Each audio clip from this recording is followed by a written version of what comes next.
Altın Keş Abduri Halide İsrail Roman Hediye 3 11. Bab Azat markalık yük maşinisi canıp qarab suzulgan taş yolda to'p-to'sdiq irg'oqlab ketib-o'tadi. Uning bo'g'iq gurgurgan ovozini cho'l shamili yantoq tikanlik dalalarga, taqir dashtlarga va yiroqdagi tog' bag'irlarga elib ketadi. Naqan-naqanda yengilroq biror mashina yoki jip orqasidan kelib yontab o'tib ketmasa yoki qarshi tarafdan kelib vijildab o'tib ketmasa mashina to'liroq yolg'iz mang'atdi. Kuzukqa sig'ilib o'tirgan 30 necha yo'lovchining ba'zilari bir-biriga yo'linib mungdishadi. Ba'zilari gurildigan ovozni besish uchun varqirab so'zlashadi. Ularning ichida quchoqda bolasi bor ayollar, qiyri xotinlar, ota-onasi agishib safarga chiqqan 8-10 yoshlardagi bolalar, soqollari kumushdek oqargan buvaylar bor edi. 5-6 yoshlardagi ikki o'g'il bolaning o'ttirisida o'tirgan Rumning ko'ziga tushirib chegib olgan ayol to'xtamay naqsh aytadi. Qandaqdir ochiq azob, mung bilan aytilgan naqshlarda to'laroq bir vafosiz yar kuylanadi. Oppoq soqoli maydasiga tushadigan qizil yuzlik bir buvay to'xtamay o'z yosh vaqtlarida mangan yo'llarning, o'tanglarning parangini soladi. Yiroqdan dal-daraxtlarning uchi ko'rinib bo'lguncha u yurtning nima deb atildiganligini, u yerlarga munosabatlik odam va ishlar haqida so'zlashga boshlaydi. Atrofda o'tirgan yosh bolalar uningdan: "Tag'a, sizlar umrlarida boshqa ish qilmay yurt kezib yurgan mu nima?" deb so'rasa, texim hayajonlanib, gelini qirib so'zlab ketadi. "Biz yosh vaqtlarimizda nada deysan bundaq? Konka, men muzdo'z edim. Boshqalarga agishib, xurjunning bir uchiga uzuq to'lib, bir uchiga begiz, yeb, parch-purat cham, raxtlarni silib, Allah o'zing bor deb yo'lga chiqqan edim. Biror yurt uchrisla to'xtab, u yerda bir mazgil hunar qilib, pul tepib, yana yo'lga chiqatdik. Aramizda hamma hunarning ustalari bor edi. Ba'zilari shu yurtlarda o'ylanib, yiltizlab qoladi. Qolganlarimiz yana oldimizga qarab mang'atdik. Ba'zida yo'ldan ezib, cho'li bayonvonda ko'rmaganlarimiz qolmaydi. Ulukimiz cho'lda qoladigan bo'ldi deb tursak, biror karvon yoki bog' bo'stonlikning qarisini ko'rib qoladi. Shundoq mengib, to'xtab, yana mengib, oltaygacha beribdiman. Qarasam, dal-daraxtlik, havosi salqin, kangrichilik yurt ekan. Bizning yurtliq bir odam shu yerning obro'y inovatlik oqsoqoli ekan. Shuning soyasida turib qoldim. O'ylanib, bola chaqilib bo'lib obdan kun ko'rdim. 30 yoshga kirgan vaqtlarimda yurtni bak sevib ketib, ko'rgan kunimga shukr qilmay, yana bir qatim safarga otlandim. Safardan qaytib kelsam, xotin bo'lak, erga tegib, uy voqim so'rilib ketibdi. Ishni yangi boshdan boshlab, shu yerga yiltiz tortib, yana ko'kladim. Ammo ko'nglimdagi safar ishtiyoqini hech qachon qilib bosolmadim. Bu daqsi 6-chi qatimligi. Oldingi 4 qatimda g'oyida ot eshaklik, g'oyida piyoda mengibdiman. Keyingi 2 qatimda kumkada mangdim. Bu Allohning bergani. Manzilga yetishga oldirgan yo'lovchilardan biri uningdan: "Tag'a, falon yerga qanchalik qoldi? Qorong'i tushib ketguncha bora olamizmi?" deb so'raydi. Buvayning degani ko'pincha to'g'ri chiqadi. Mashina shu yerda to'xtab, biror yo'lovchi tushib qoladi. Uning o'rnini yangi chiqqan birarsi egallaydi. Mashina arxu buloqning tog'larida goh g'ingshib, goh jaltoqshib, nihoyat uzoq mangdi. Dastlabda xatarlik aytmalardan bosh ustida hasırı düşüp ketadiganday esilib turgan qo'ram toshlardan hapsirab sagiklashgan yo'lovchilar cheki yo'qdek bilingan bu yo'llardan issiqdan zerikib jonlarini Allohga topshirib o'zlarini bo'lishiga tashlab uyqu bilan yana bir kunni o'tkazgandan keyinla tog'larning shalonlashganligini ko'rishdi. Tog'lar barabar yiroqlab ilgirgidek ko'z yetkisiz ko'lrang say yoki shalon o't cho'plik dala quchoq ochdi. Mashinaning oldi tarafidan salqin shamol urilishga boshladi. Kishilar birdan jonlanib uxlayotganlar uyg'onib parangga tushib ketishdi. Ular qo'nadigan yerning issiq bosqidek biror vaqt kashf tomoq yeyishning parangiga tushib ketganda tuyuqsiz shaqirab yiqqan yomg'irga duch keldi. Yomg'ir xuddi mashinaga agishib yig'ayotgandek qiladi. Dalaning yiroq burchigida oftob chiqib turadi. Aqrab ko'ringan taqir yerlarga bir timimu yomg'ir tushganda qilmaydi. Yomg'ir ancha uzoqqa bormadi. Chapanchara, Ariel, romanlar bilan o'zlarini o'rib olgan kishilar xushal bo'lishib, bo'ron chiqqandan yomg'ir yoqqani yaxshi bo'ldi. Havo salqinlab qoldi, deyishdi. Demismi bu yo'lda hammadan jonni qiynaydigani bo'ron edi. Bo'ron qum shekillarni uchirib, ko'zni ya ig'isni oshqila qo'ymaydi. Nafasni bo'g'atdi. Odamlarni birdamla qum to'pig'i ko'mib, go'rdin ichilinganday holatga keltirib qo'yadi. Texmi chataq yeri bo'ron bir chiqsa oson to'xtamaydi. Ba'zida mashinadagi odamlarni hatto mashinani uchirib ketadiganday bilinadi. Odamlar bir-biriga esilishib, bolalarini chin quchoqlab, ig'iz burunlarini o'rib olishadi. Issiqda mushundoq o'tirishning o'zimi bir qiyomat edi. Dunyoning bir burchigida bo'ronda yig'inlab ketayotgan ashu mashinaning orqa tarafida ko'zukning yog'chiga mahkam esilib, yuz ko'zimni nefis yog'liq bilan o'rab, men o'ltirdim. Men bo'ronni, yomg'irni yoqtirdim. Bu jismoniy azob, aramsizliklarning ruhiy azobimni yengiltadiganligidan edi. İçimde bo'ron qo'shig'ining misralarini takrorlaydim. O'zim xuddi bir mashina notanish odam bilan nama'lum borsi kelmas dunyoga ketayotganday. Bu safar mangu oyoqlashmaydiganday tuyg'uda bo'lardim. Mashina tosh yo'l ishchilari tashlab ketgan vaqtliq uylarga o'xshash ko'na. Yotoqlari xuddi butun rangi ro'yini bo'ron uchirib ketganday ko'rimsiz o'tangda to'xtadi. Bu bo'ronda na tamoq, na biror piyola choy topqilib bo'lsin. Putqulimizni sunib, bir kecha yetib olganimizning o'zimi cho'ng ish edi.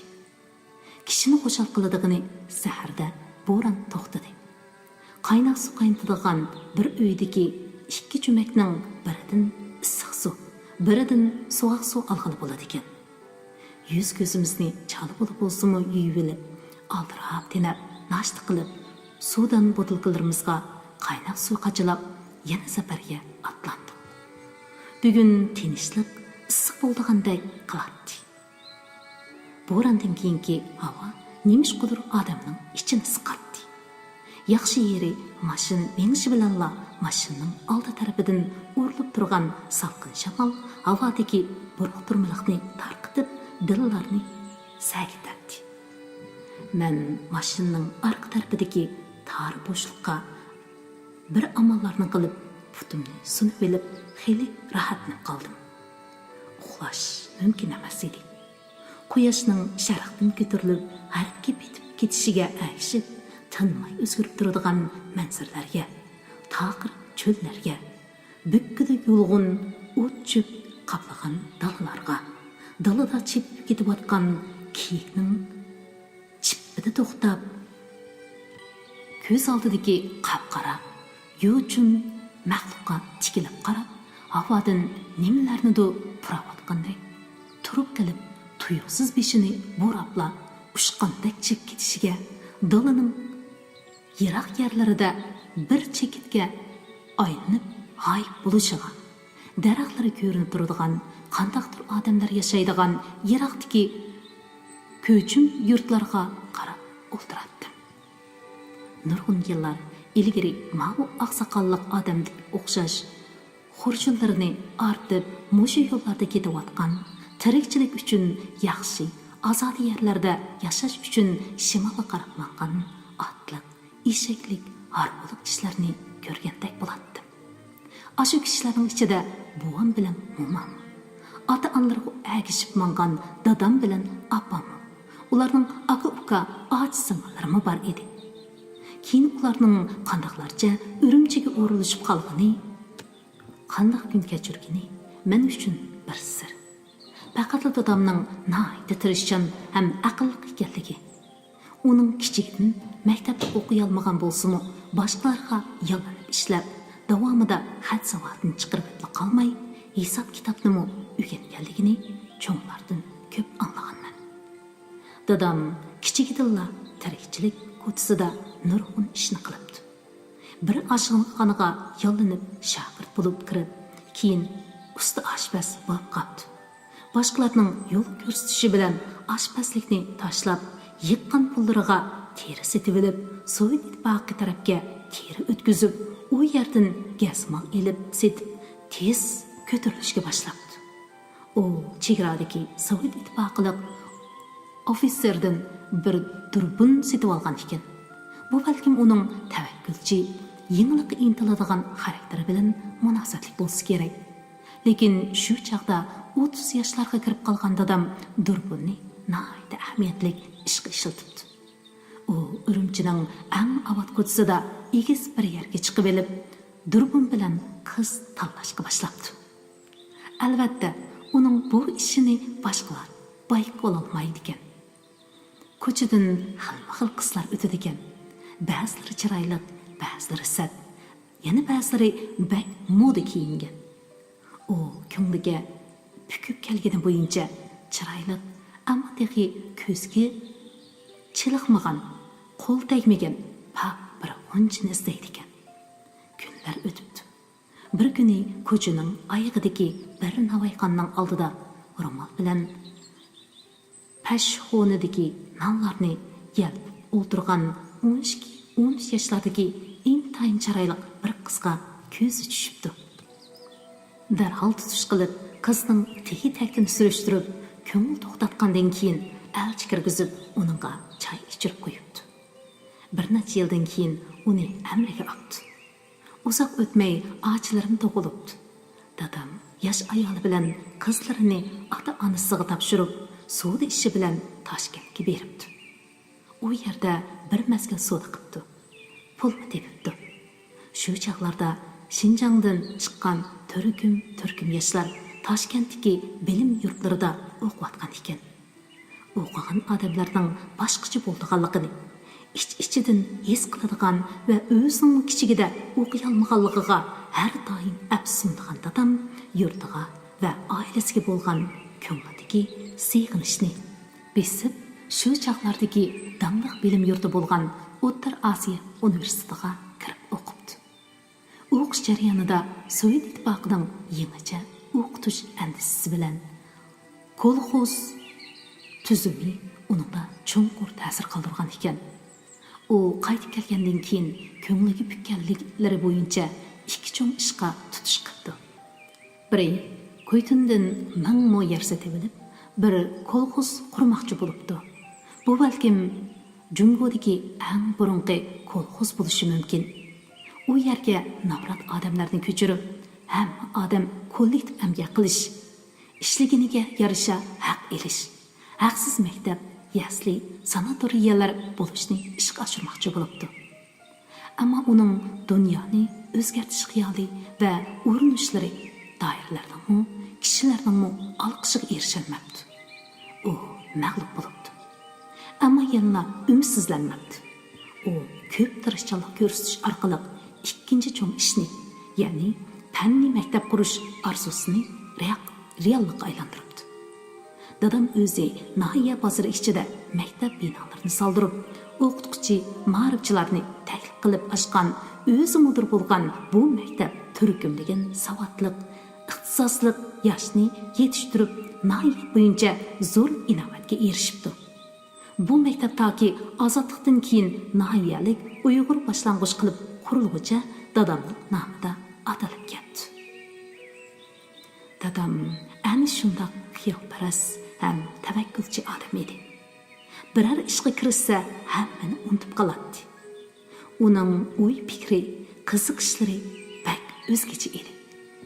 Uning uchun bu dunyoda tirishsila qilg'ili bo'lmaydigan ish yo'q edi. Apam va ocham singillarim meni dadamga o'xshatdi. Balkim o'xshaydigandiman. Shunga men kindiq qinim to'kilgan yurtimdan, ota-onam, qarindoshlarimdan ayrilib, mushu cho'llarda yuriydigandiman. Ko'nglimda vujudimni egillagan birli ishtiyoq bor. Hech kim bilmaydigan chat yerlarda o'zim qizg'in suyadigan kasb, o'qituvchilik bilan shug'ullanib, go'daklarni tarbiyalash. O'z ajrimdan ichilgan kunlardan huzurlanib, tep-tinish xotirjam yashash. Biroq men nega berib, nada to'xtashimni, taqdir shamollarining nalarga uchirib opardiganligini bilmayman. Oppoq soqolliq buvay, mana bu yerni bosh agim deydi. Toyir Zuhraning qabrisi bu tog'ning ustida. Bosh agimdan o'tsakla ko'rlig'i borimiz. Ma daryo qaranglar. Oqadigan suyi oppoqmikan? Ha, oq suv degan mushu. Da so'zlab o'tirib, Maral ishining Sansaku Achal degan yerda tushib qoldi. İki o'g'li bor naqshchi ayolmi mushu yerda tushib qoldi. Yo'lovchilarning ko'p qismi almishib bo'ldi. Faqat men o'tiraverdim. Qarong'i tushganda bekatning mehnat yotoqlarida bir necha soat uxlab, tong atar atmay yana yo'lga chiqib, Ko'rla, Aqsu, Ko'cha deb nomini chiq anglagan shaharlarning qandoqligini bir ko'rib baxmay, Qashqar, Yakanlardan o'tib 8-kuni kechda manzilimga yetib keldim. Otdeli yuk taqamni ilib, bekat darvosidan chiqqanimda teraklik cho'ng ko'cha, bekat atrofidagi panar yiqib qo'yib, savdo qilayotgan do'konchilar, oshxonalar, navoiychilar, u yoqdan bu yoqqa o'tishib yurgan odamlar ko'zimga tashlandi. Oldimga yugurib kelgan bir harbikash: "Xonim, mehmonxonaga boramlar. Harbiga chiqsizlar. Men opirib qo'yay", dedi-da, javob berishimni kutmayla yuk taqamni harbiga bosdi. Shahar markazidagi turgan 4 ko'chaning og'zidagi cho'ng darvozasining oldida harbusini to'xtatib, narslarimni ko'tarishib, meni ishga boshladi. Men bu mehmonxonada taqsimotni kutib bir hafta yotdim. Viloyatlik ma'rif idorasiga har kuni boratdim. U yerdagilar: "Texi muzokara qilmadik, oldirmay turing", deydi. U yerdan chiqib 4 ko'chadagi 2 qavatlik turli mollar savdo-so'riga kirib, nayt ko'p narsa oldiganday, har bir po'kay oldida to'xtab, qaycha, tugma, tirnoq olg'ushdan tortib, araq, kiyim-kechak, oshxona saymonlarigacha astoydil ko'rib chiqatdim. Har qitim kirib, cho'rgilab, hech narsa olmay chiqib ketsam, mol sotuvchilar bir-biriga qarshib, og'izlarini purishtirishadi. Oxiri do'konga kirmay, ko'cha aylangan bo'ldim. Bu yerning cho'ng ko'chasi birdamdil tugab qoladi. Amalsiz bo'ynimdan so'ragandek mehmonxonaga qaytatdim. Mehmonxona qo'rg'osida doim yo'g'on bir qara it aylanib yuradi. Ichkariga kirishdan qo'rqib, darvoza tubida birdam turib, it orqa tarafga ketganda yoki ichiga kiradigan biror odam paydo bo'lganda billa menib g'abbada yotqinga kirib olatdim. Qapqara yo'g'on bo'ri itning odam yeydigandek qo'rqinchli alpozi doim ko'z oldimdan ketmaydi. Tong saharda ko'zlarim sal ilmagandek bo'ldi. Choy chala uyquluqda it tushaptimi. Biroq u bir seriq it. Maktab dehqonchilik maydonida turayotgan kunlarim ekan. Ballarımның qiya-chiya qilishib chirqashgan ovozini anglab yugurib chiqsam, yo'g'on seriq it ularni qo'g'lab etibdi. Yo'g'on ichilgan og'zidan hengaygan bo'ri tishlari ko'rinib turdi. Ballarım o'ltirib elinglar, ingishib o'ltirib elinglar deb varqirganimcha hech kimga qaramay ballarimga o'zimni atdim. It mang etildi. Ballarimni yiroqroq akitish uchun qochmoqchi bo'ldim. Ammo nimagadir putlashib yiqilib tushdim. Bo'ri it ustimdan to'xtamay bu yoqqa sakraydi. Bechora ballalarim qo'rqib varqirab yig'lishyapti. Sal nerda qarab turishgan bilikiga qizil yang belgisi taqib olgan 3 kishi og'zini qalashdek etishib qaqaqlab kuladi. Qo'rqinchliq ingirgan yoki varqirgan bo'lsam kerak, ko'zimni ochsam mas'ul yenimda qarab turadi. Nima bo'ldingiz? Yana shu ishnimi? Undamadim.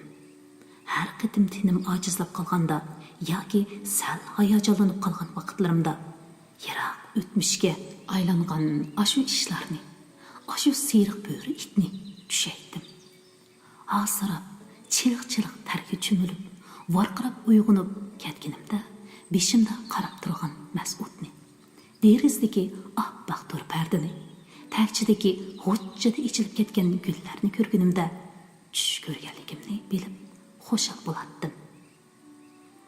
Ahvolingiz yaxshimi? Ko'p choy ichibman. Sutmi sovib qoldi. Boya qarasam tatli uxlab etib ekansiz. Uxlab olsin debdiman. Karvatimda o'ltirib, tasvirligisiz bir xil maqdursizlik his qildim. Ballarimdan boshlangan bu yiqimsizlik butun badanimni qaplab, o'rnimdan turg'udek holimni qo'ymagan edi. Karvatda o'ltiribla belimni yengil uvlab, bu yoqqa tavirnib, birpas harakat qildim.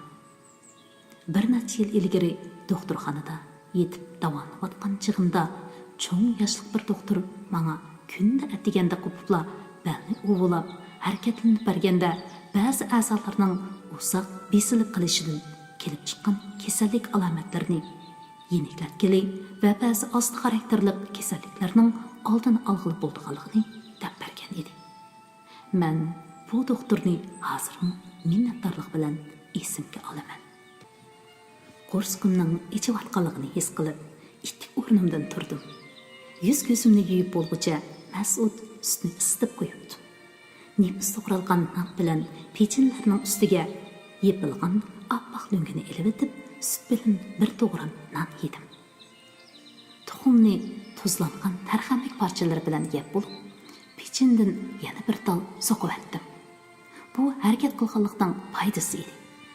Dasturxonni yig'ishtirib etib soatga qaradim. Soat tili 8:30 ni ko'rsatib turadi. Yaqindan buyon o'shundoq atigan qo'polmaydigan bo'lib qoldim. Oqshimi baldir uxlayman deb tirishqancha nervalarim jonlanib, uzoqda qolgan yillarning o'va aslimlari ko'z oldimda harakatlanishga boshlaydi. Taki osmonning sharqi oqirib, qapoqlarim eg'irlashguncha qorong'u to'risga qarab, goh kulimsirab, goh tortib yoki yoshlarim bilan yostiqimni ho'llab chiqaman.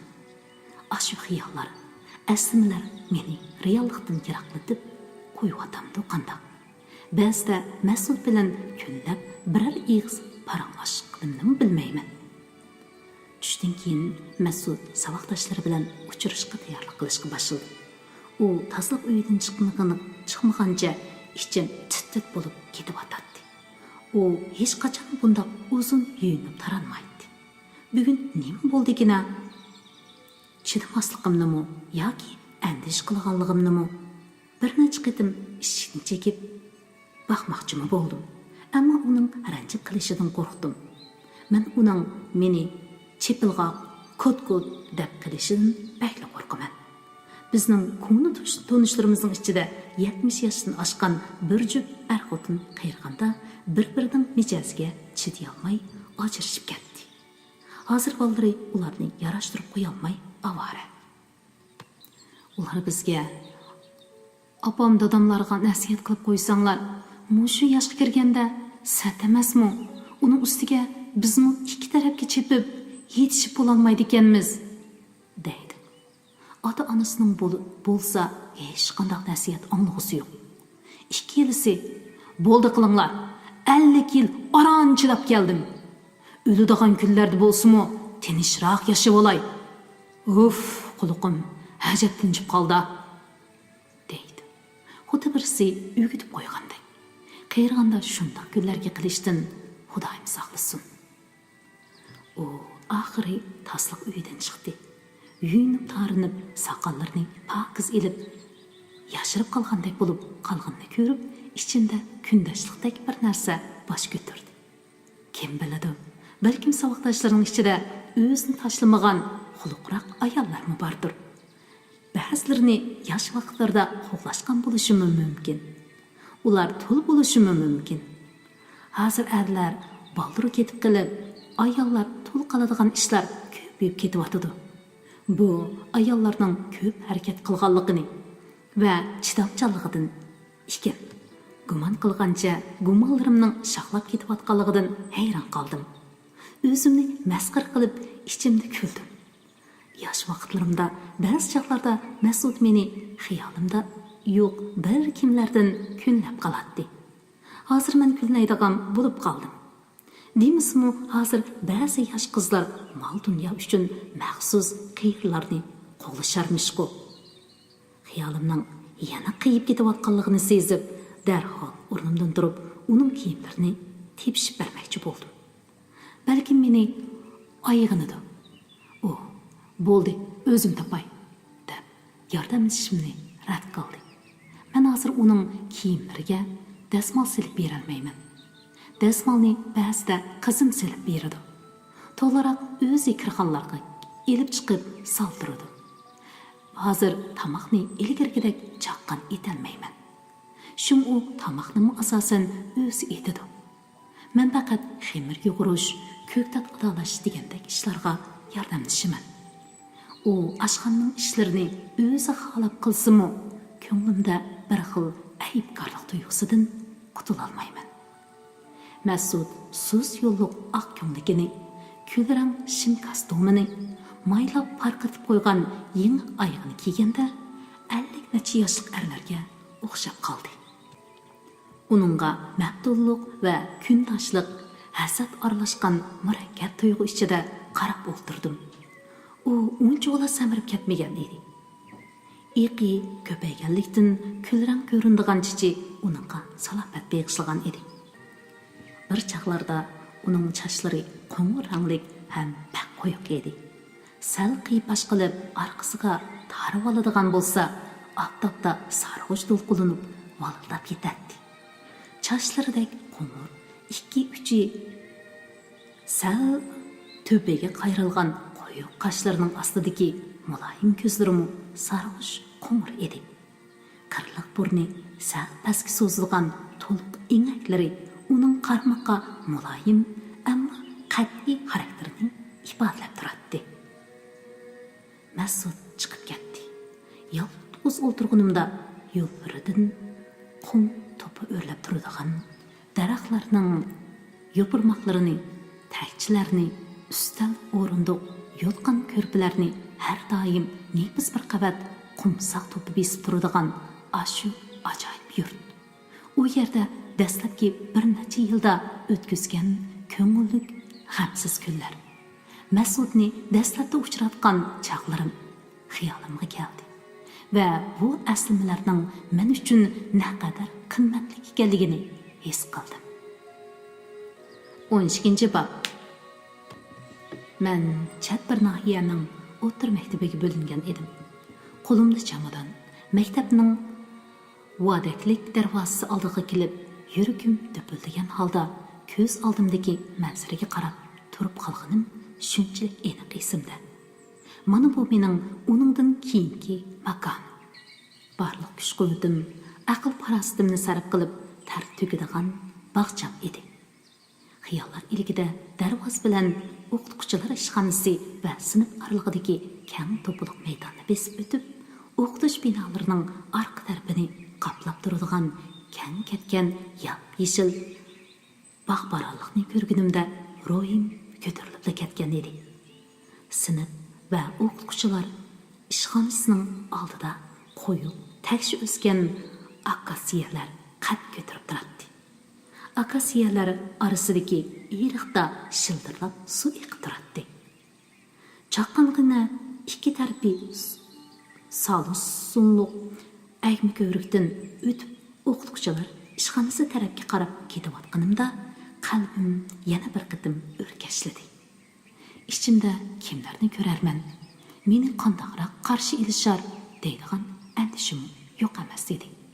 O'qituvchilar binosidan uzun ko'ylak kiyib, yog'liqini chekib olgan bo'lsa-mu, chiroyidan yerlik odamlardan emasligi chiqib turgan bir ayol chiqib keldi-da, qo'lidagi sap-seriq tush qo'ng'iroqni kuchab silkigunicha sinf tarafga ketdi. Qo'ng'iroqning jarangliq ovozi bilan tangla tinch turgan atrof shavqin suran bilan jonlanib, sinfdan yurgurishib chiqqan bolalar maydonga, eriq bo'ylarga liq to'ldi. Yo'qlama va kitob daftarlarini ko'targan o'qituvchilar salobat bilan o'qituvchilar binosi tarafda qarab kelishyotdi. Faqat maktablarda bo'ladigan bu manzaraga maftun bo'lib, ko'rik yendiki yog'och o'rindiqda chamdonimni yenimga qo'yib o'ltiratdim. Boyaqa ayol yenimga kelib, "Bir kimni izdamsiz?" deb so'radi. "Shundoq, maktab mudirini izlayman. Bu maktabga yangidan taqsim qilinib keldim." "Urumchidan kelibsiz-da? O'zingiz nalik?" Talaffuziga qarab, men uni tungan ekan deb o'yladim. Qaraganda o'lchi taraflarning yerliklashib ketgan tunganlardek liqlatdi. "Aman Shexo'li qiz. Siz?" "Men o'ljidim. Yo'ldishim asli Urumchida ishlaydi. Biz bu yerga yo'tkilib kelgili 3 yildan oshdi." U so'zlagash meni mudir ishxonasiga boshlab kirdi. Shu chaqda men uning ismining Aysha ekanligini bildim. U mudirga o'z uyining yendagi bir egizlik yotoqning bo'sh ekanligini aytib, menga shu yotoqni berishni tavsiya qilib qo'yib, qo'ng'iroqni ilib yana oldira chiqib ketdi. Tushdan keyin yotoqni tashlab olsam, Aysha hada kirib keldi. "Ha, endi obdan bo'ldi. Yiningizda biz bor. Oqshimi qo'rqmaysiz. Arqa tarafimda ko'mirxonasi bor, texi. Bu yotoq cho'ng ham yangi. Yaraqdan tuqqanlaringiz yo'qlab kelib qolsa-mu, qiynalmaysiz. Buningdan keyin qanday ish bo'lsa, menga men sizga yordam qilaman. Ikkimiz aat-singil bo'lib o'taylik", dedi. Men uning yordamida uyimni aqlab oldim. Sirlanmagan kona, ammo mazbut yaxshi karvat bilan siri tushib ketgan ustani maktab ambarchisi nerdandir deb bergan sirda sirladim. Karvatda yotgan ko'rparimni silib, yung adyal ustida bir jup yostiqimni qirchiqirib tizib, dariziga Aysha atrofiga lablarni chiqib, tikib pardani tortib bo'lganimda, uyimning chiroyliqligidan mamnun bo'lib, o'zimni karvatga tashladim. Vah, oxiri mening chiroyli, iliq bir uyim bo'ldi. O'z uyingda put-qo'lingni so'zib yetish nima degan rohatda. Shug'inisi oshxona saymonlarim texi kam edi. Aysha hada bergan kichik bir qozondan boshqa o'zimning yo'g'an, siyriq tunika, qacham, bir taqsam, bir necha istakonim, qo'shqumli bor. Xamirni tunikiga qachida yo'g'ratdim. Ko'ktatdimmi, shuningga yuyatdim. Darizamning osti tarafiga maqlangan qilin taqtayni ajirtib, paks taslab, ko'ktat, go'sht to'g'raydigan taqtiq qilib olgan edim. Aysha hada bergan bir ko'ni pichoqni iriq bo'yidagi yo'g'an ko'ktashqa surkab berib, oppoq ham ishtiq qilib atgan edim. Orliqda viloyatga berib, qandaqdir kam rasmiyatlarni o'tab keladigan bir ish chiqdi. Men ma'rif idorasidagi ishimni tugatib bo'lib, 4 ko'cha va o'qmishdiki, yilqi 2 qavatlik soda saroyidan jup-jup chini taqsa, piyollarni cho'ng kichik ko'ra, qozon, qasqon, qaychi pichoq, cho'gin chaynak deganlarni oldim. Ularni yashikka qochilib etib, Өткенде meni мәскір қылған xotinlarning oldidan haqoratlik bilan elib chiqib ketdim. Bu qatim ular shunchalik yavaşlashib ketishdiki, men olamning bir chetidagi bu tinish hayotga nihoyatda tezla ko'nib ketgan edim. Janubning qisqa, illiq qishi, oftobliq, gul chechaklik yoz oylari hamma yerni qoplab, issiq havoda laylab yurgan chechak edi. O'chu meva edi. Chuchumal, qiyriq, mazalik, yana allaqandoq hidlar meni mast qiladi. Darizamning tuvini chechaklari bilan ko'miydigan bir tub o'rik daraxti bor edi. Darizam bilan chechaklari to'zib turgan o'rik daraxti orasidagi arg'amchiga yeyilgan oppoq kirliklar, yostiq qoplari, ko'mlaklar, yubka koftlarni pokiz qurigan issiq, yumshoq, mazalik supun hidi purab turgan holda yig'iyotqach, yuzimga yiqib hozirlanib purab ketadi. Tushdan keyin o'rik tuviga adyol silib, ko'rpa yostiq qo'yib, oftobga qoqinishni yaxshi ko'ratdim. Bir pasdan keyin Aysha adamning oppoq, semiz kichik o'g'li taytanlab yenimga keladi. Tangdoshlari orasida qo'yuq, yerlik talaffuzda so'zlaydigan bo'lib, cho'ng bo'lgan bu erki o'g'il tinmay savol so'rab, beshimni aylantirib o'tadi. Uzunga qolmay, yoshda bir-biridan ko'p farqlanmaydigan, dadasiga o'xshash semiz, yo'g'onbosh, asta mangadigan, asta so'zlaydigan 5 o'g'ilning hammasi atrofida paydo bo'ladi. Kichigi: "Acha, siz taxtning arkasidan kelganmi?" deb so'rasa, qolganlari tanglab shundoq deb so'rashadi. Men ularga javob berib bo'lolmay, ko'rpa yostiqimni ilib uyga kirib ketdim. Ular darisamning tuviga kelib, yana savol so'raydi. Darisiga bo'y yetmaganlari uydan kichik o'rindiqlarini olib chiqib, putiga qo'yib, darisiga yamshatdi. Ularning har birining birdan kichik o'rindig'i bor edi.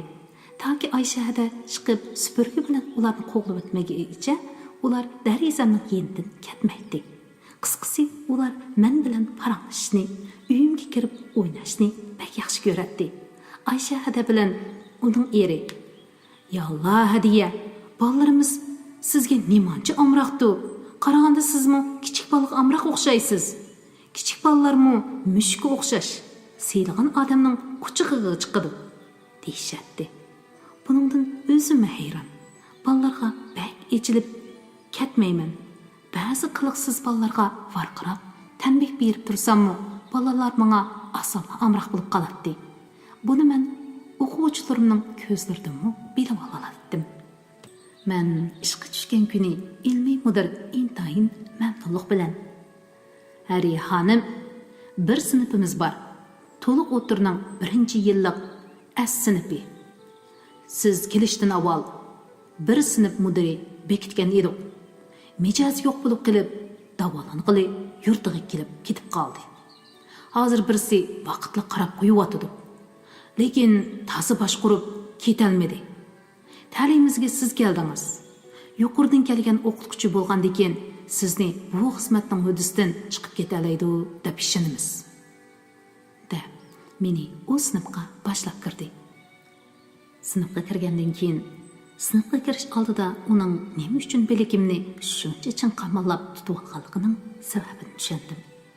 Bu asosan o'g'il bolalar yig'ilgan sinf bo'lib, ko'na, yirtiq ko'nglak, girvaklari qirchilgan do'ppi kiygan, ba'zilarining beshida qozondek yo'g'on qishliq tumoq bor edi. Bu bolalarning chiroyidan beparvolik, ola qanotliq, yolqovliq chiqib turadi. Hech qaysi partada biror tal qalam yoki daftar, kitob ko'rinmaydi. Bularning xuddi hozirlik ko'chadan terib kelingan bir to'p jamiyat yoshlariga o'xshaydi. Ishikdan kirishimga burnimga guppida urilgan puroq meni ixtiyorsiz ularning putiga qarashga majbur qildi. Yerimning puti yalang'oyoq, qolgan yerimning putida kirlashgan ko'm rezinka oyoq bor edi. Bu puroq ashu oyoqlardan tarqalayotdi.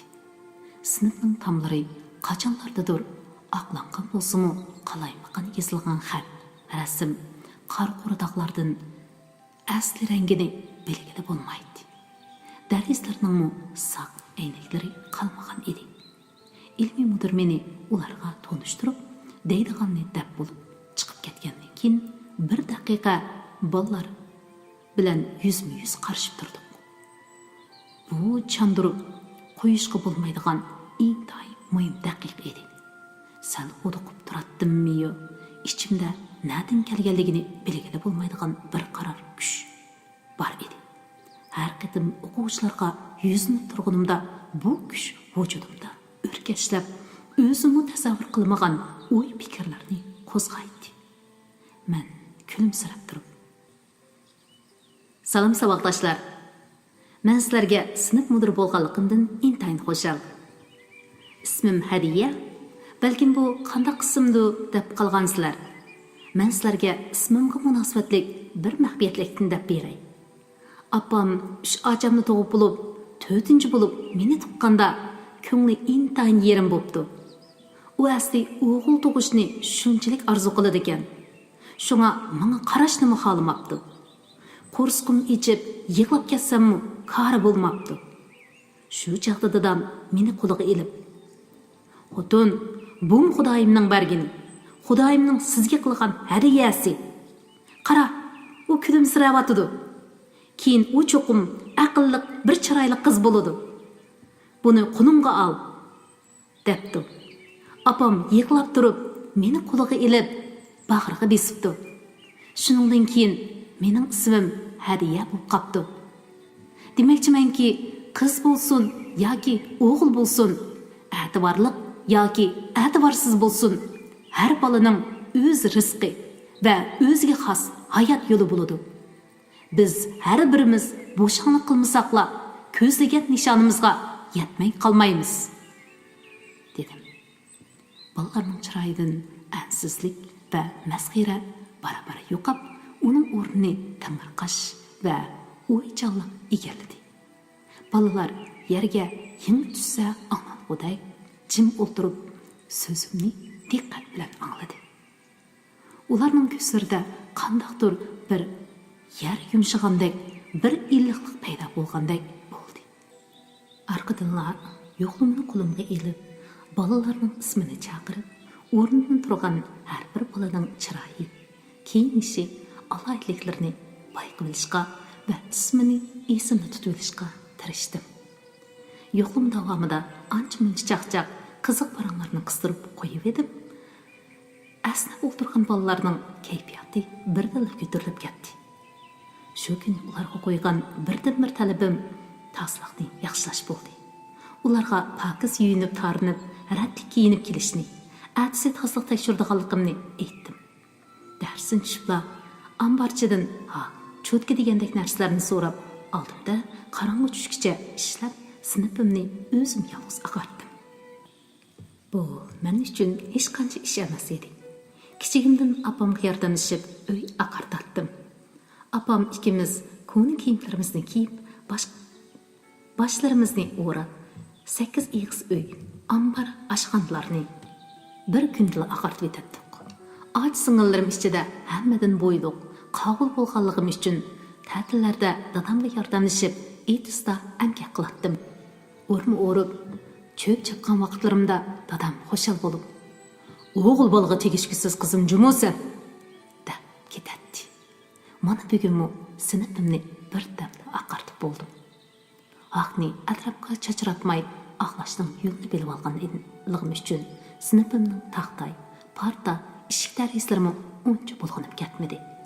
Shunga atis atiganda bolalar kelguncha eshik darizlarni taxtayni surtib, parqirtib etdim.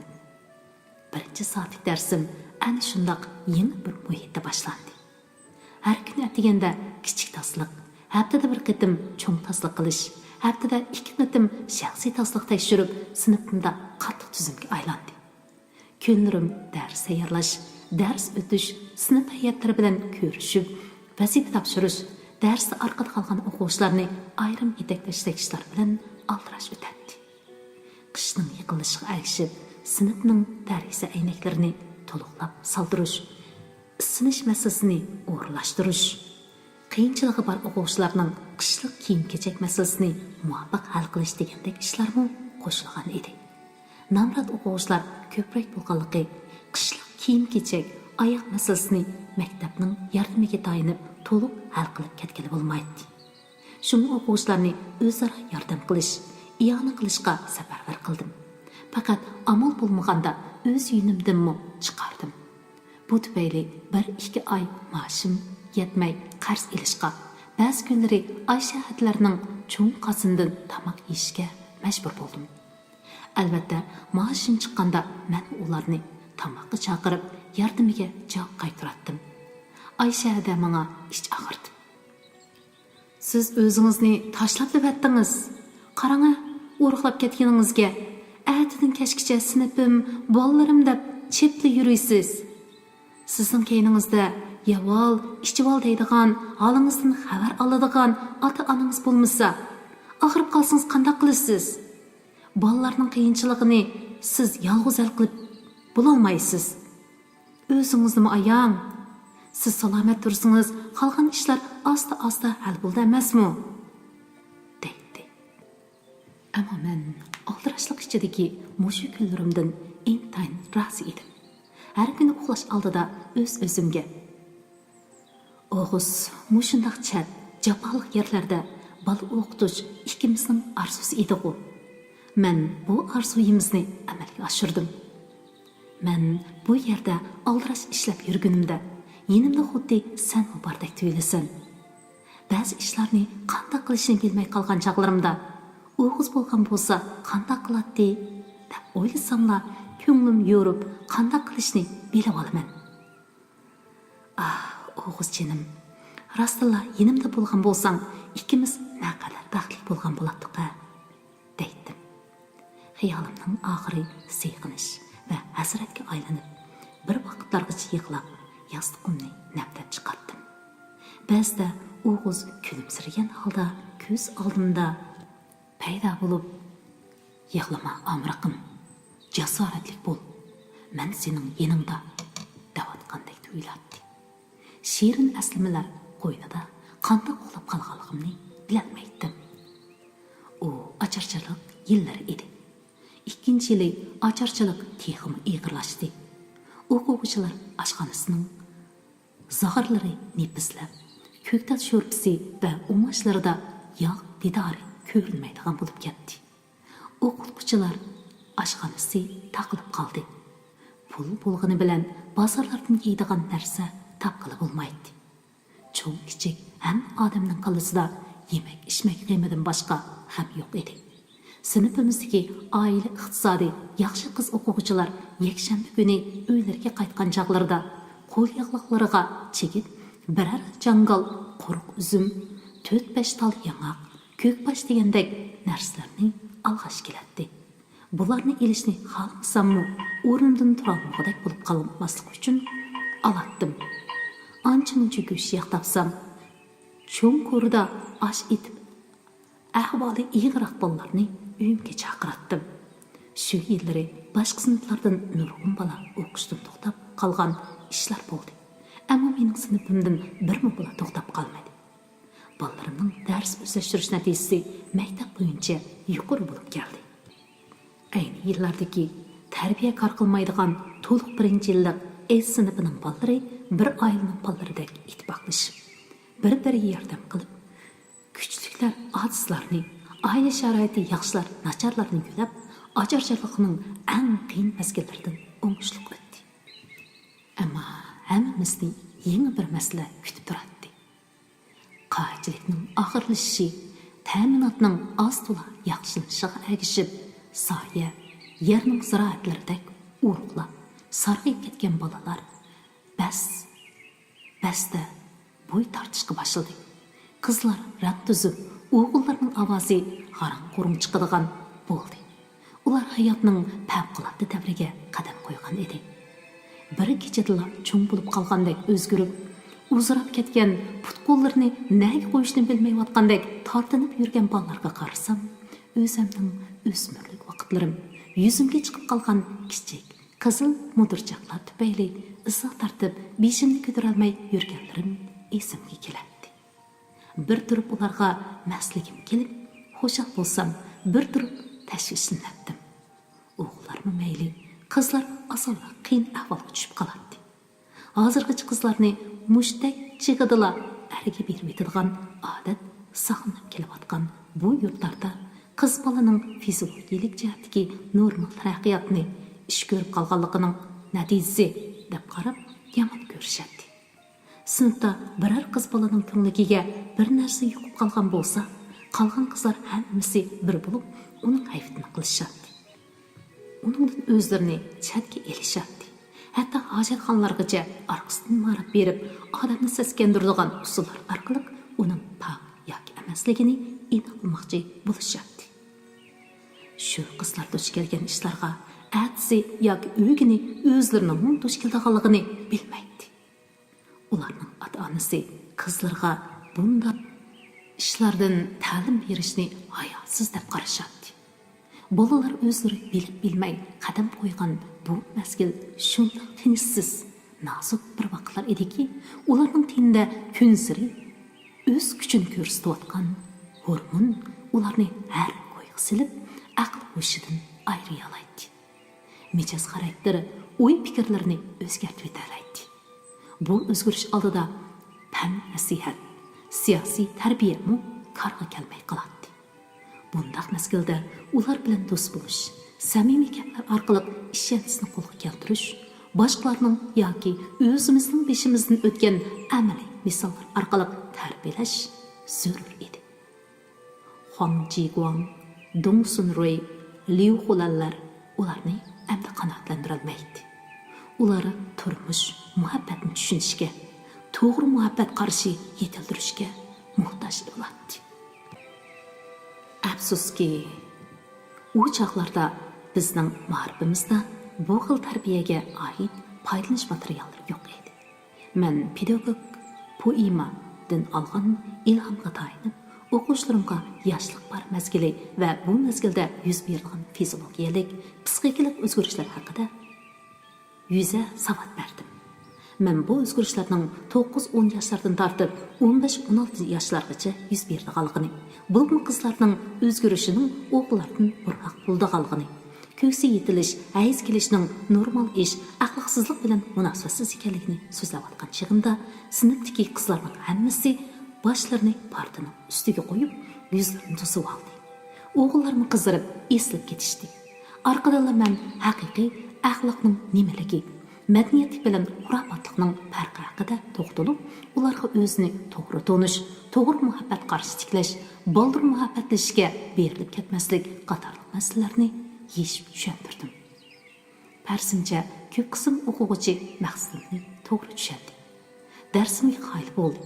Dars bilmaydigan, ammo cho'ng ayollardek yasnab oladigan ikki qiz dars tugaguncha beshini partidan olmay bir-biriga o'g'irlashga qarashib, xir-xir kulishib chiqdi. Ular shahar qizlar bo'lib, doim boshqa ayol o'qituvchilarning uylariga kirib chiqib yuradi. Men bu darsni o'tgan kunning ertasi bu xonimlar meni gapga so'qib, boshqalarga bir nimalarni usuldashib yurishdi. Ammo men bu dars to'g'risida ilmiy mudirning fikrini olganligim uchun ortiqcha ish qo'zg'ay olmay to'xtab qolishga majbur bo'ldi. Lekin ularning osonlikcha bo'ldi qilmaydiganligini ko'nglim tuyib turardi. Men kichigimdan adabiyotni, munavvar adabiyot asarlarini qizg'in suyatdim. Vujudimda ashu asarning haroratidan hosil bo'lgan qaynoq bir hissiyot bor edi. Men o'zim biladigan, o'zim bahrilangan asarlarni o'quvchilarimga tanishtirib, ularning vujudidagi ana shunday hissiyotni, haqqoniyat tuyg'usini, olg'a intilish ruhini bildirishga urindim. O'quvchilarimni kollektiv holda noyalik kutubxonaga a'zo qildirib, darsga munosabatli ba'zi asarlarni o'qib, muhokama qilishga uyushtirdim. Bolalar asarni darsdan sirt o'qiydi. Ular o'qib bo'lganda darsni ittirak o'tib, qolgan vaqtda har bir bolaning dars mazmuniga birlashtirgan holda o'z ko'z qarashlarini o'tirg'a qo'yishga ilhomlantirdim. Har kim bilganini so'zlaydi. Ba'zi munozirlashib, qizirishib, mushtlashqudek bo'lib ketadiganlar chiqadi. Oz-to'la yetaklab, to'g'ri yo'lga boshlab qo'yishim bilan oxiri yana pastga tushib, xulosasini o'zlari chiqarishadi. Men ularning xulosasini bir necha nuqta bo'yicha doskaga yozdiratdim. Hammasi har xil kesib, oxiri birlikka keladi. Ular bunday muhokama darsini bak yaxshi ko'radi. Men yana ularni o'zida saqlanayotgan ojizlik, yetersizliklarni qanday yengish to'g'risida, g'oya, iroda to'g'risida ashunday mulohazalarga o'rlashtirdim.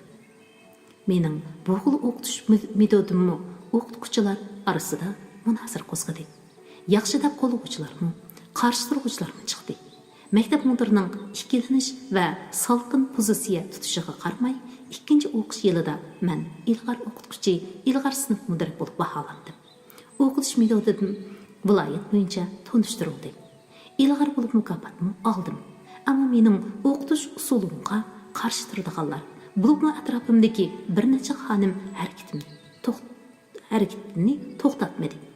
Mudir meni bir necha qitim oldiga chaqirib, dars o'tishda darslikdagi mazmunlardan chatnab ketmaslik, darsni o'yinga aylantirmaslik va hokazolar to'g'risida pand nasihat qildi. Bir qitim mudir yangidan taqsim qilinib kelgan bir yosh o'qituvchining oldida. Hadiya xonim, zodi sizda burja ideyasi eg'ir. O'zingizning yasonchiqligiga yetmagandek qiz bolalarga qaltiyan ko'ngilak kiyishni, putiga paypoq tortishni, o'g'il bolalarga chash qo'yishni, yana boshqa bir nimalarni o'rgatguncha Dongsunrey, Huang Jiguang, Liu Xulanlardan qandoq o'rganishni, aniqlab ishlarimizning layoqatli izbosari bo'lishini o'rgating. Burjuaziyaning kitoblari bilan o'quvchilarning qalbini zararlashni to'xtating, deb varqirab ketdi. Dastlabda bak huduqqan bo'lsam-mu, o'zimni to'xtatib bil. Hurmatli mudir, bizning hamma bolamiz qahramon bo'lolmaydi. Ko'p qismi sizdek, mendek oti odam bo'ladi. Ular amdi cho'ng bo'ldi. Uzoq qolmay to'y qilib uy tutadi. Balaliq bo'ladi. Shunga ularga Dongsunreyni emas, qandoq yashashni o'rgatmay bo'lmaydi. Siz meni nima uchun burja ideyasi eg'ir deysiz? Acaba chitko'ngliklarni kiyib pokiz rat yurganim uchunmi? Undaqsa siz nimishqa ko'k yangitingizni kiyib olmay, burjuaziyaning chapinini kiyib olsiz? Nimishqa chiroyli xonimlar orqasidan chiqmaysiz? Mudir dastlabda sarg'ayib, keyin tatirib ketdi. U g'azabdan titrab, nimalarnidir deyotganda, kaytimga o'rilib chiqib ketdim. Uning san'at o'makdan olmishib kelgan chiroyli bir xonimining atrofida parvona bo'lib aylanib yuradiganligi, u darsni o'ngay o'talmasimi, doim uningga yon bosadiganligi o'qituvchilar orasida oshkora maxfiyatlik edi.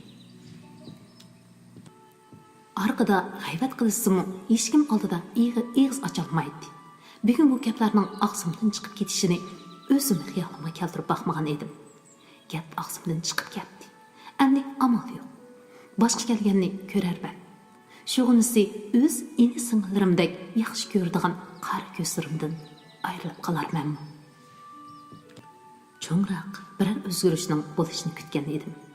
Aksicha bir xil timtoslik ichimda qoldi. Xonimlar mendan o'zlarini qochirishadi. Ular emas, ilgari xeyli salom saat qilishib o'tadigan o'qituvchilarmi mendan qochib yurganda qiladi. Bu jimjitlik odamning ichini siqadi. Lekin men odatdagidek darsimni o'tib yuraverdim.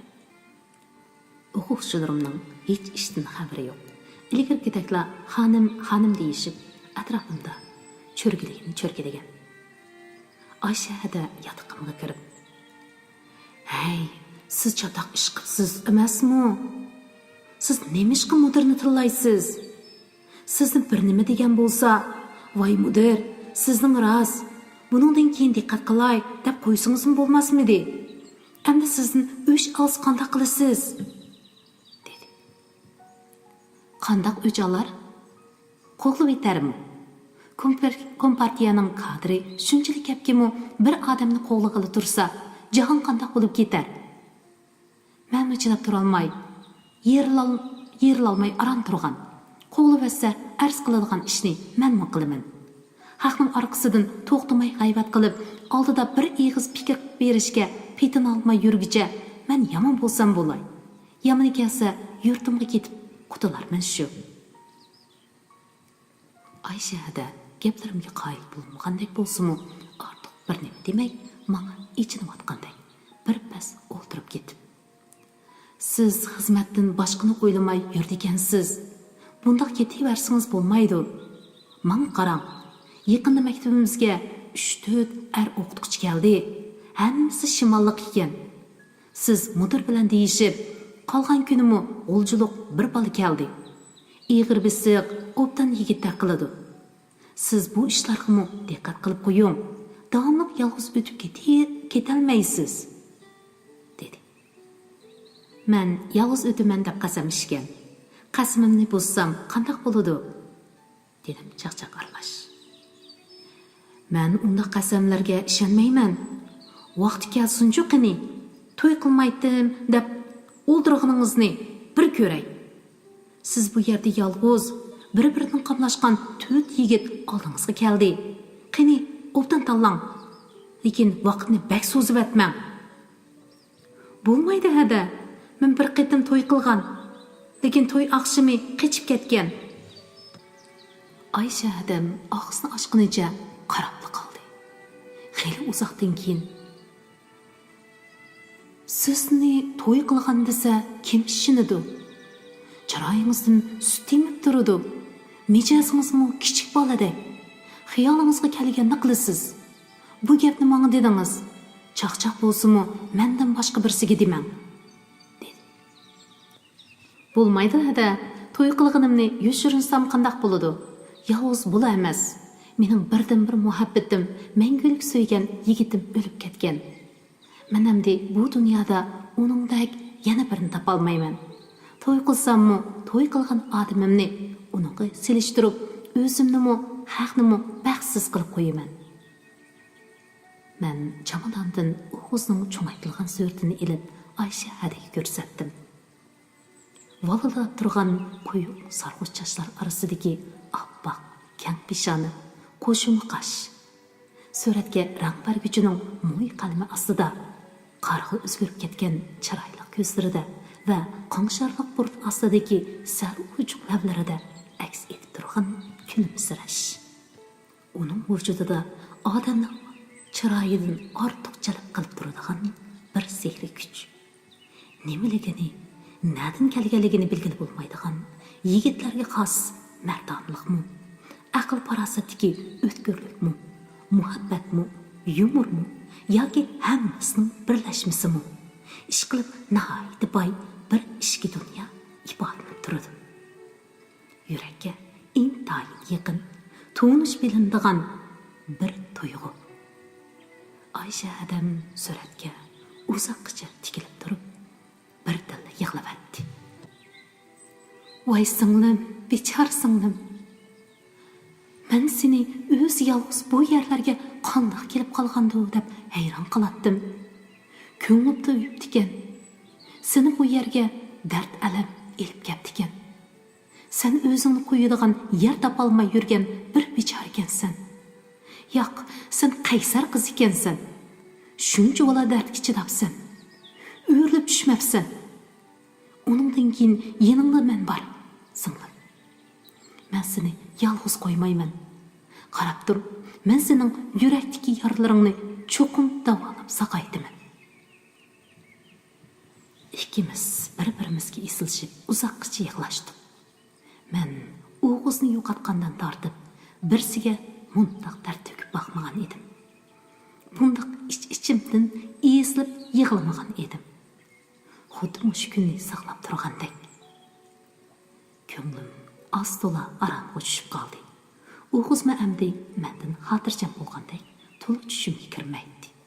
Men uchun rangbarligini yo'qotgan turmush asta-asta o'z jilvasi bilan meni jalb qilishga boshlagan edi.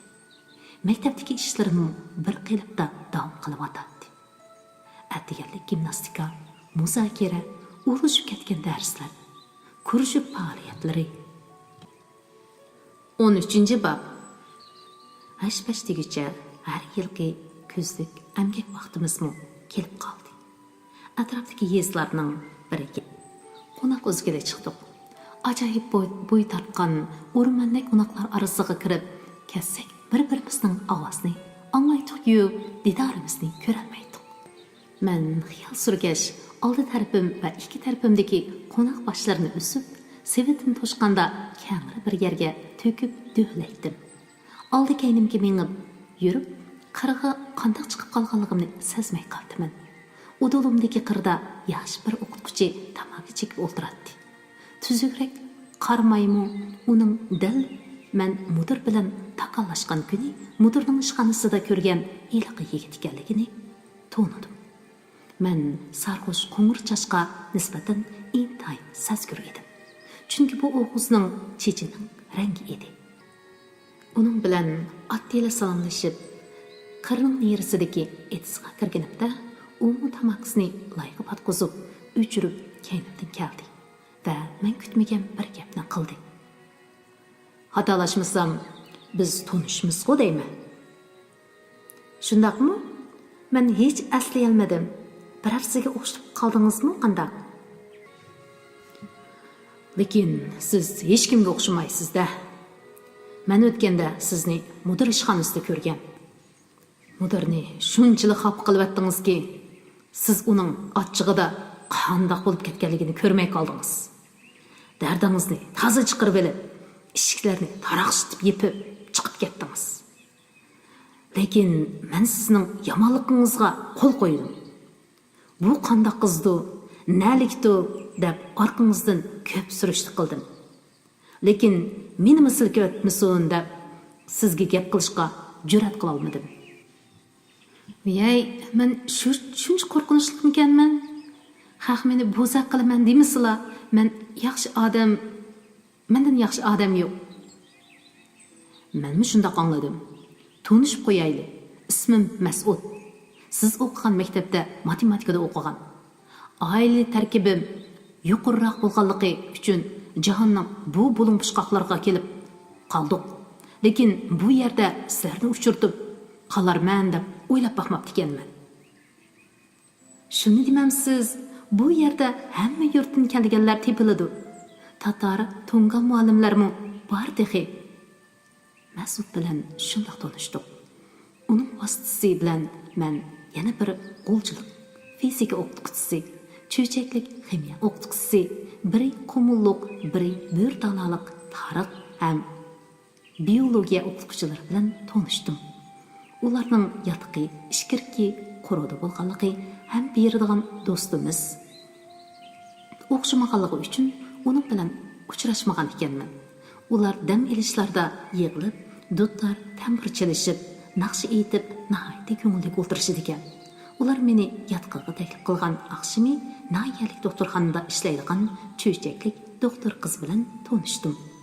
Yengnaxushdek o'ruq bu qizning ko'zlari ko'krak, ko'p-ko'k ekan. Yasnishqa usta so'zlab o'ynab turadigan shu qiz bo'lg'ashqa yigitlar uni bir-biridan qizg'inishib qo'g'lashadi ekan. Ular ba'zida doktorxonada ishlaydigan boshqa doktor sestra qizlarni taklif qilishadi. Ular menga ehtiyot bilan muomala qiladi. Bu mening ulardan bo'lganligim va ham xizmat tajribam bo'lganligi uchun bo'lmasa kerak deb o'ylaydim. Men bu to'y qilganligimni ulardan yushirib yurmadim. Birer yilga qolmay yigitlarning biri cho'chakli qiz bilan, yana bir doktor qiz bilan muhabbatlashdi. Bo'rtalalik yigitmi qizdan ikkini almashtirib bo'ldi. Faqat Mas'udlar ko'nglida bir son bardek jim yuradi. Ba'zi mas bo'lib qolgan chaqlarida yotqimga kirib, qizargan ko'zlarini tikib, menga ma'nili gaplarni qiladi. Men bunday chaqlarda Oysha hadini chaqirib chiqatdim.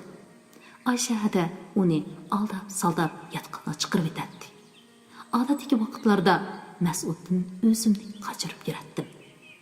Kichigimdan tortib dadam yoki enalarimning aroq ichishini ko'rmaganligimdanmi yoki an'anaviy tarbiyaning ta'siri tufaylidanmi aroq ichadigan odamlardan qo'rqatdim.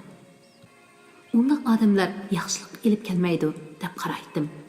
Ammo Oysha hada Mas'udni boshqa bolalarga o'xshamaydi, o'zini tutib olgan yaxshi yigit deb qaraydi. Mening ittirak bir qarorga kelishimni undaydi. U mendan kichik, u to'y qilmagan, u mendan pakar, ikimiz birga mangsak kishilar kulmamdi degandek bir muncha bahona sabab bilan uni ig'iz ochirmaydim.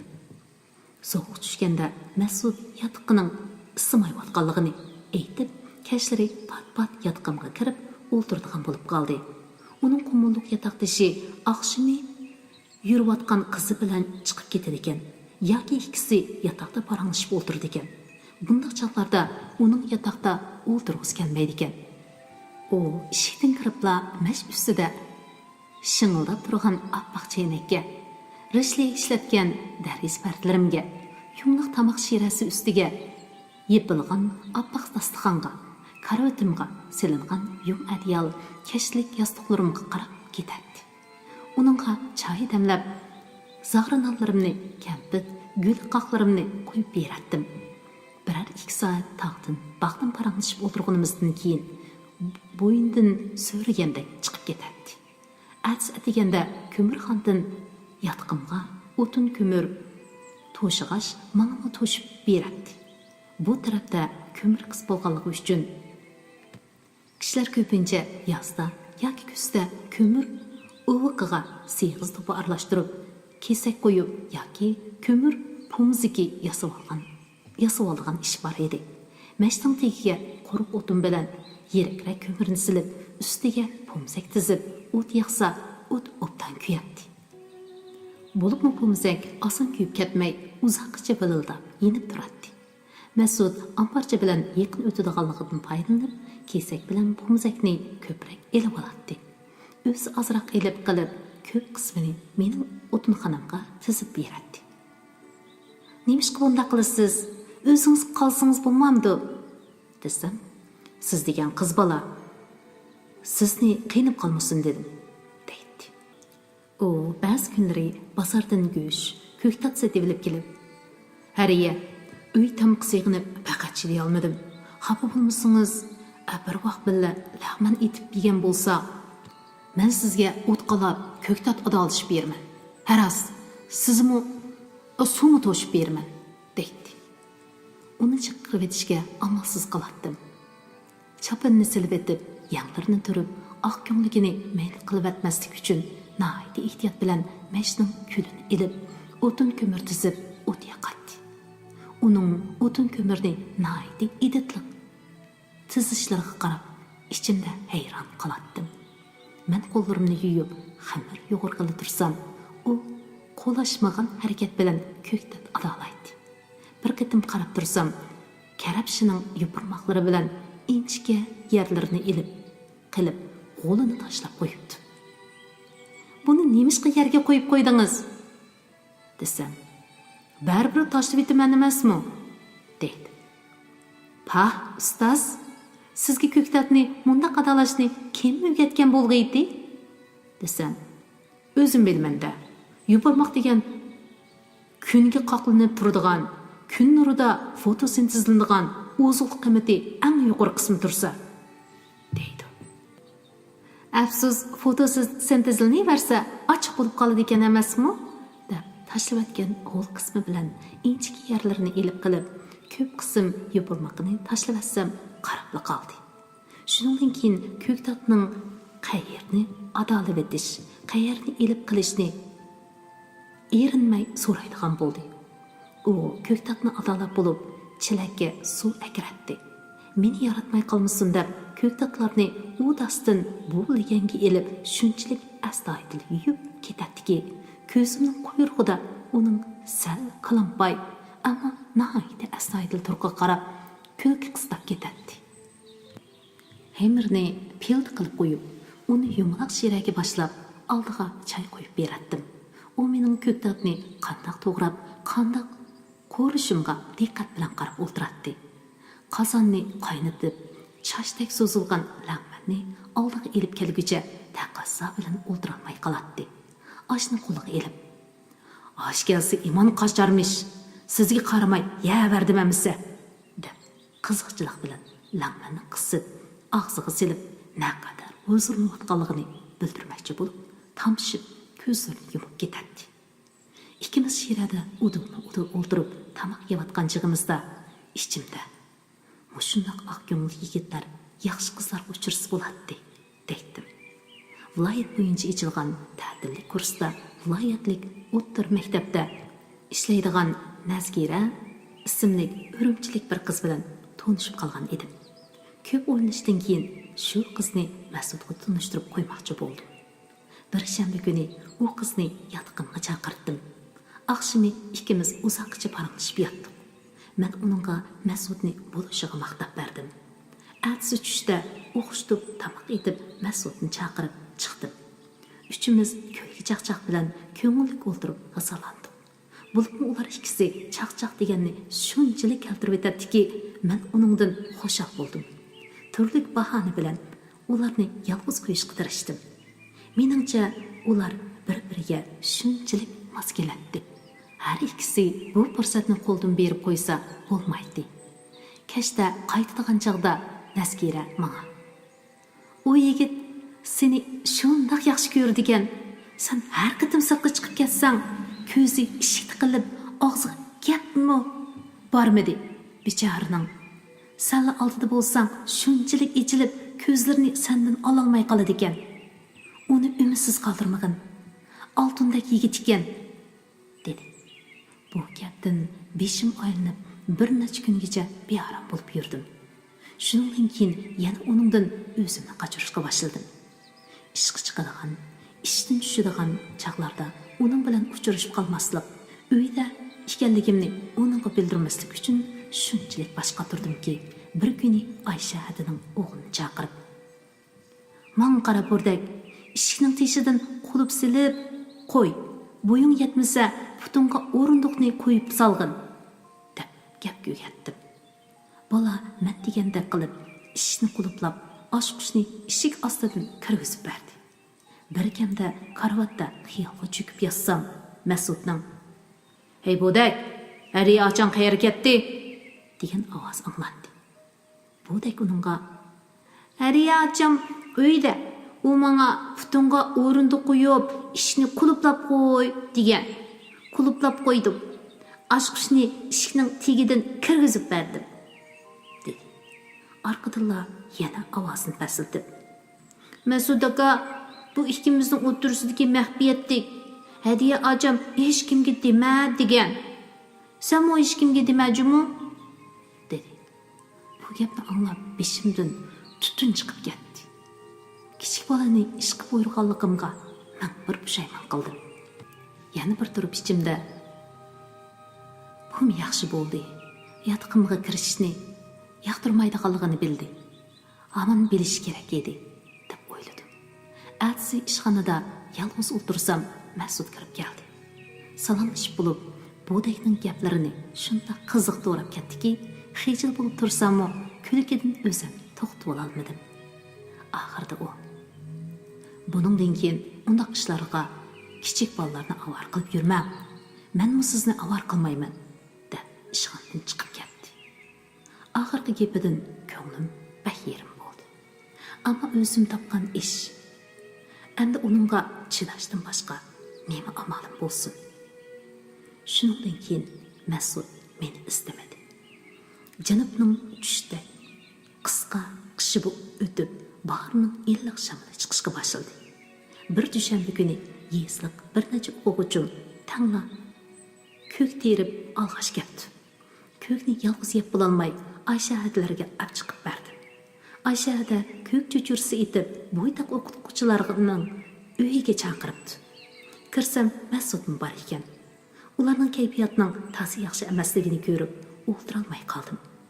Yotqinga qaytib chiqib, yolg'iz o'ltirganimda uning mashga o't yiqiyotgan, ko'kdek adalayotgan qiyofati, chaqchaqlari ko'z oldimda kirib, bearam bo'ldim.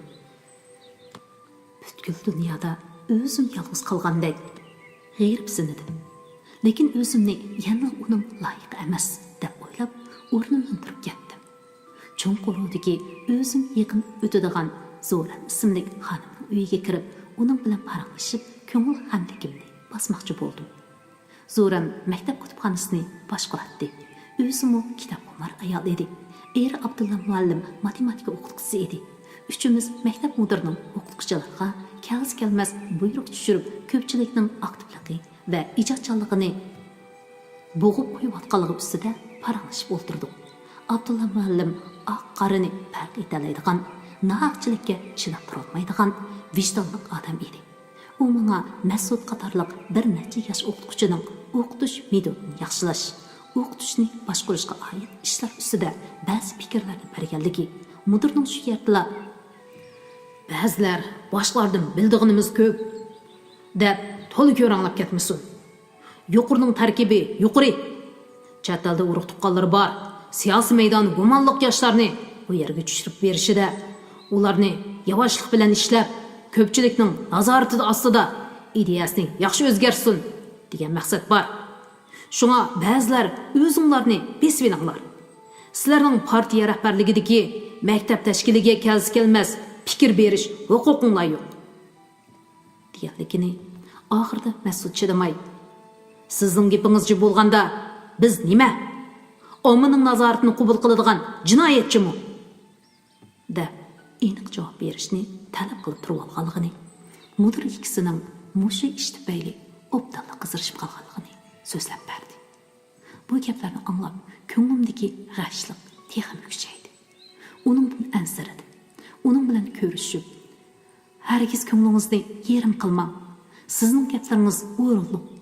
Menmi siz tarafda degim kelgan bo'lsin, uni umidlantirib qo'yishni xohlamadim. Abdulla muallim ayol ikkisi Mas'udga istoshlik qilib, uning naqadar oqko'ngil, ochiq yo'ruq, mard yigit ekanligini, darsni bak yaxshi o'tadiganligini, uningga uchragan qiz bolaning cho'qim baxtli bo'lganligini so'zlashib ketishdi. Ammo baxt bo'ladigan u pok, ma'sum qiz men emas edim. Men kim? Men ruhim va jismim shikastlangan. Faqat o'tmishimdan tasalli tepib yashash peshonamga bitilgan bir ayol. Yatqinga qaytib chiqib, uzoqcha uxlay olmadim. Qo'shni uydagilar allaqachon jimib ketishgan edi. Butkul jahon kechaning qorong'uligi va jimjitligiga cho'mgan. Maktab eshig'ining orqa tarafidan anglab turadigan itning qavg'on ovozi bu jimjitlikni buzib, tanlarni jo'g'ilditib, yuraklarni vahimaga silib qo'yadi. Mushunday kechalarda mo'risiga bosh qo'ygudek biror odamning bo'lishi naqadar baxtda. 14-bab. Kechda navra qizim keldi. Bu qitim u mangzimga suyib ko'rishdi. Uyg'urcha so'zlashga tirishib, ba'zida xansuchini aralashtirib mendan ahvol so'radi. U nimadandir ehtiyot qilayotgandek ko'zimning ichiga qaraydi. Yot bir muhitda turayotgandek qisilib, ko'rinib turadi. Men uningdan opa-dadasining ukasining ahvolini so'rab bo'lib, "Nimishqa meni pat-pat yo'qlab kelmaysan? Shundaqmi yo'q bo'lib ketamsan?" desam u. "Shu imtihon jaqdigina, cho'ng opa" dedi. Orqadan do'doqlab turib, endi imtihonlarni berib bo'lganligini, atidan tortib mushu yerga ko'chib kelmoqchi bo'layotganligini aytdi. Bugun meni oldin xabarlantirib qo'yish uchun kelgan ekan. "Imtihonlarni yaxshi bera oldingmi?" deb so'radim. "Sen bilmaysan, cho'ng opa, bizning sinfda a'lochilar bak ko'p. Bolalarning hammasi imtihonda yuqori nomer olish uchun kech-kunduz jon tikib o'rganadi. Bir qiz saboqdashim matematika imtihonini yaxshi bera olmadim deb dur ichibdi ekan. Ota-onasi doktorxonaga berib aron qutqizyapti. Men har qancha qilsam ulardek o'rgana olmayman. Opam bilan dadam menga qanchalik o'qiy olsang shunchalik o'qi, zo'riqma dedi. Men oldingi 20 ning ichiga kira olmasligim mumkin, ammo 30 ning ichiga kira olayman dedi. Ota-onam to'g'ri debdi. Bizga kerakki nomer emas, sen. Shundaqmi deysizlar, cho'ng opa? Ular bizni dud, kallasi ishlamaydi deydi. Sinfda beshimizni ko'tara olmayla yuraymiz. Undaqda senlarmi Uyg'urcha maktabga berib o'qib ko'rib beqish demamsan? Voy cho'ng opa, biz shundoq desak ular kimsini bu maktabga chaqirib keldi? Berib o'zingning maktabida o'qi. Senlar bo'lmasang bu yerda ozodlashib yurib ketadi. Deydi tahi. Cho'ng opa, men sana ko'nglimdagi bir gapni dey. Biz Uyg'urlar rostilla ulardan jut ekanmiz. Ular qila olganni biz hargiz qila olmaymiz. Og'zingni yum. Men bu gapning og'zimdan qandoq etilib chiqqanligini bilmay qoldim. Navri qizim tasdak yegandek andikib, chiroyi tatirib turib qoldi. Men uni o'zimga tortib, mo'risini quchoqladim. Xiyolimga nurg'un so'z, ish yuburilib keldi. Qaysi birisini deb bo'lay? Nima muday? Faqat uning yumshoq sochlarini siylab turib. Qizim, shuni esingda tut. Biz dud emas. Dunyoda aqlli millat, dud millat bo'lmaydi. Faqatla taraqqiyot fursatiga erishilgan millat, erishilmagan millat bo'ladi. Yana biri sening sinfingdagi nomer uchun jinni tikiyotganlar eng dud odamlar bo'lishi mumkin. Ularning maqsadi dongliq oliy maktabda o'qish. Ammo dongliq oliy maktab ularga hammani bera olmaydi, dedim. Lala bu gaplarni qanchalik tushundi bilmadim. Ammo navri qizim va uningga o'xshash sonsiz bolamiz oldida gunohkor ekanligimizni, o'z tilimizni, ma'rifimizni qo'g'dab qololmaganligimizni, bolalarimizning qon bilan jonga barobar nurg'un narsadan mahrum qilib, ruhiy tangpungsizlik, o'zini yo'qotish, siqilish ichida asli o'ziga ajdodiga o'xshamaydigan bak bechora holatda cho'ng bo'layotganligini bilaman. Navri qizim kompyuter bar uyga kirib ketganda bir odamning qo'lidan chiqish kelmaydi ekan. Ammo ma'rifimiz bolalarimiz uchun bir kesak bo'lsa-mu tizg'an, bir eg'iz gap bo'lsa-mu qilgan odamlar qimmatli odamlar ekan deb o'yladim. Avlodlarning mushu kunga qolmasligi uchun tirishgan, jon tikkan odamlarni esladim. Undaqlar o'qituvchilarimning ichidami, saboqdoshlarimning ichidami, yoshlarning ichidami bor edi. Ularning cho'nglari tugul. Yashayotganlari nimalarni o'ylayotgandi? Ularning holi qandoqroqdi? Ammo biz ularning nihoyatda oz o'ylaymiz. Ularning tirishchanligining, to'kkan ter, singdirgan ajrining, qilgan so'zlarining ahamiyatini tushunishga tirishmaymiz. Ular inson uchun, bo'libmi bizdek bir ahvolda turayotgan kishilar uchun o'z ma'rifimizning qanchalik muhim ekanligini to'nib yetgan va uningga cho'nqur aqlga bog'lagan. Atrofidagilarga, yoshlarga buni bildirishga tirishgan. Ularni bugungidek oqibatlardan ogohlantirgan. Ammo o'zlari kutgan aks sadoga erishalmagan. Ularga qaraganda bizda amaldorlar bilan boylarning ta'siri alohida. Ko'rmak tas emaski, ularga zuqam tegib qolsa, yurt qo'zg'alib tavraydi. Ular to'y qilsa, butkul shaharda to'y bo'ladi. Durust odam yiroqdagi foyda ziyon emas, ko'z oldidagi manfaatga qiziqadi. Ammo vijdonni manfaatga tegishvatgili bo'lmaydi.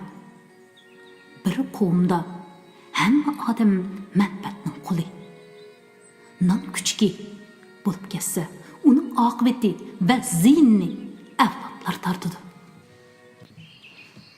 Assalom, roman anglag'uchi qarindoshlarim, hammalaring qimmatli vaqtinglarni chiqarib, roman anglashga diqqat berganinglarga chin ko'nglimdan rahmat aytaman.